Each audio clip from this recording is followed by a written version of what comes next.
The rabbit was ready to take my hand and sit by me at one of the tables shortly after the party started.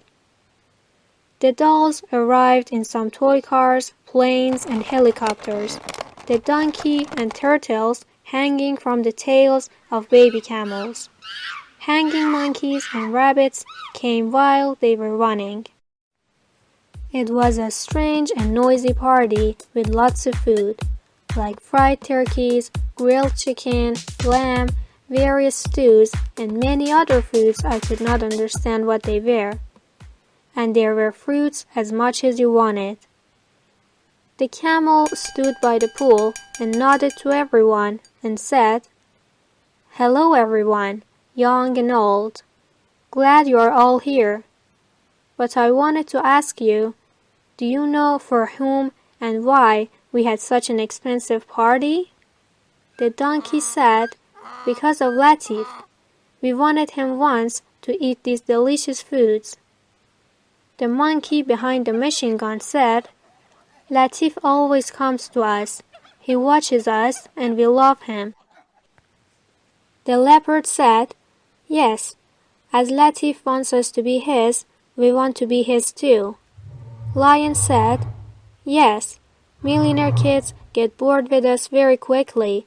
Their fathers buy them new toys every day, so they play with us only once or twice, then they leave us forever. Leave us alone till they forget us." I said, "If each of you becomes mine, I promise I will never get tired of you. I will always play with you, and I will not leave you alone." The toys said in unison, "We know you well, but we cannot be yours. They sell us very expensive." Then one of them said, "I do not think that even a month's income of your father's will be enough to buy one of us." Again, the camel silenced everyone and said, "Let's go back to the main point. You are all right, but we are all here at the party tonight because of something significant that you did not mention." I spoke again and said, "I know why you brought me here. You wanted to tell me that there are so many people who are not like you and your father, and they do not sleep on the street hungry." Several men and women were sitting around the table eating fast. It was clear that they were servants and maids of the house. I also started eating, but it was as if my stomach had a hole. I could not get the feeling of fullness, and my stomach was constantly growling like when I was starving. I thought that maybe I was dreaming, so I couldn't get full. I said to myself, "Am I sleeping? No, I'm not." When a person falls asleep, his eyes are no longer open, and he cannot see anywhere. So why am I not full? Why am I feeling so hungry?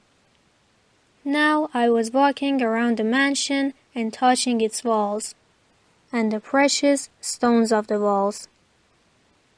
I did not know where was the dust source. I felt it by my face, and now I was in the basement thinking that the dust was coming from here. At the first step, I felt so much dust come to my nose, and suddenly I saw a garbage collector sweep just past in front of my face, and the dust hit me in the face.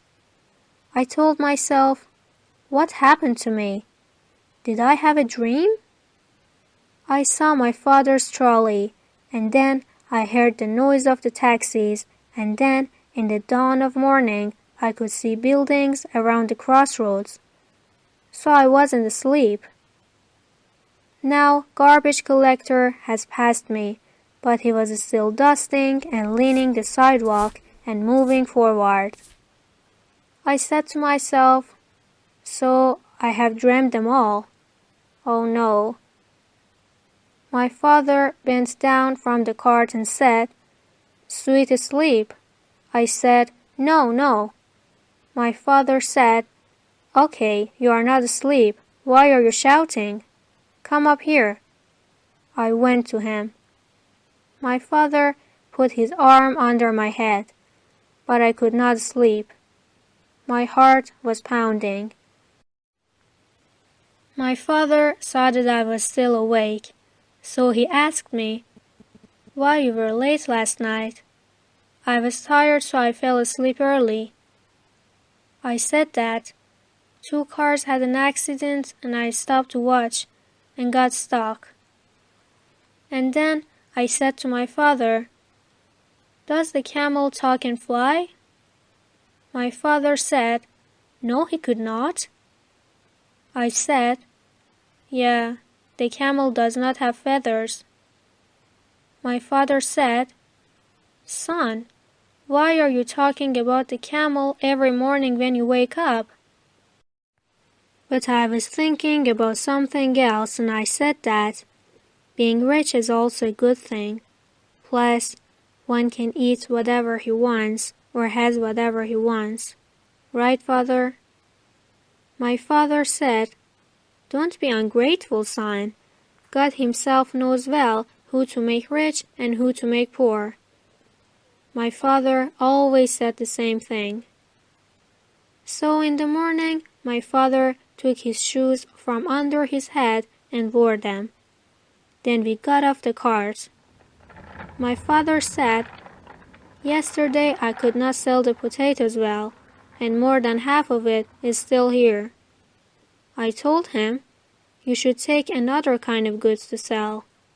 My father did not say a word. He unlocked the wheel, took out 2 full bags, and emptied it on the cart. My father told me, "Let's go and buy soup." Whenever my father said we would eat soup in the morning, I realized he didn't have dinner last night.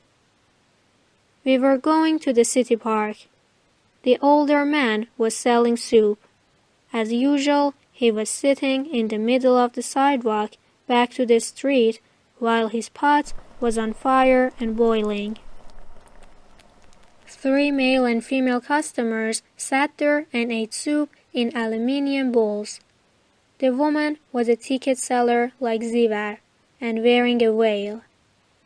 My father greeted the older man, then we sat down and ate 2 small bowls of soups with half a loaf of bread. Then we got up. My father gave me 2 qiran. Then he said, "I'm going to sell these potatoes. You will come here at noon. We will have lunch together." The first person I saw was the son of Zivar, the ticket seller.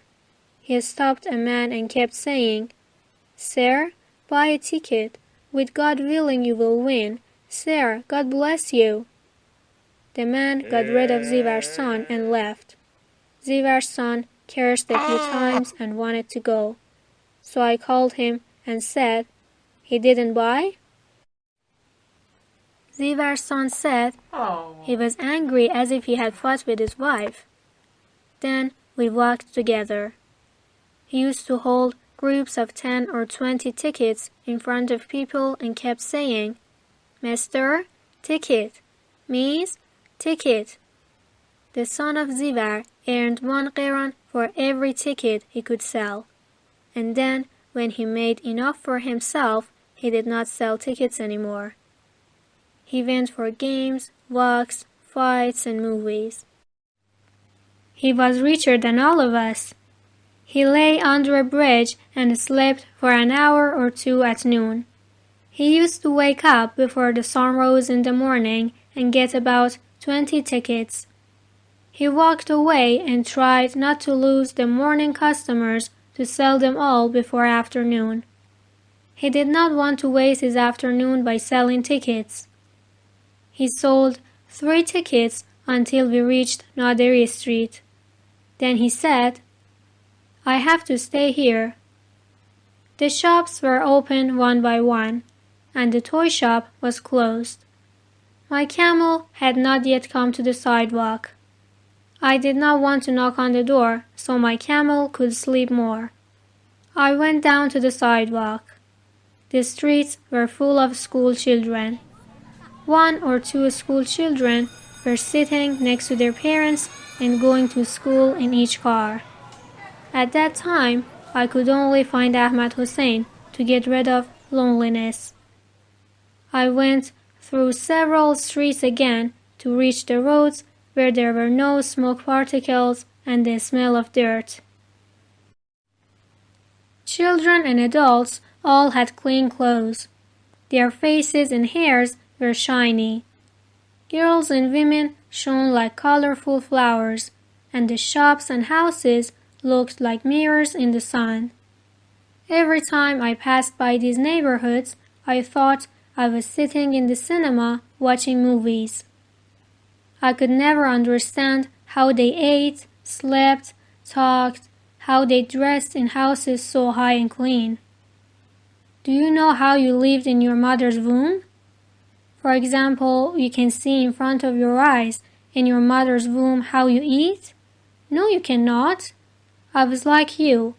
I could not think at all about those houses. In front of a shop, 3 children were standing with bags in their hands, watching a showcase. So I stood behind them. A pleasant perfume was coming from their combed hair. I smelled the back of one of their necks. The children looked back and overthrew me with a frown and hatred. They distanced themselves from me and left. I heard from a distance that one of them was saying, "What a bad smell he had." I just had the opportunity to see my image in the shop window. My hair was so long and messy that it covered my ears. It was as if I was wearing a woolly hat. My canvas shirt was dirty and dark, and my torn collar showed my burnt body. My bare feet and heels had cracks. I wanted to smash the head of all 3 nobles. Was it their fault that I lived like this? A gentleman came out of the shop. He pointed at me by his hand and said, "Go away, kid. We have not yet sold anything, so I will not give you anything." Go away. I did not say anything. Then he pointed at me again and said, "Get lost." I didn't move. And I said, "I am not a beggar." He said, "Oh, excuse me, sir. What are you doing then?" I said, "I'm not doing anything. I'm watching." And I started walking. The man entered the shop. A white tile was shining at the bottom of the brook water. I did not delay anymore. I picked up the tile and jumped towards the big glass of the shop. Then, with all my might, I threw it to the glass. The sound of the glass that breaks gave me relief.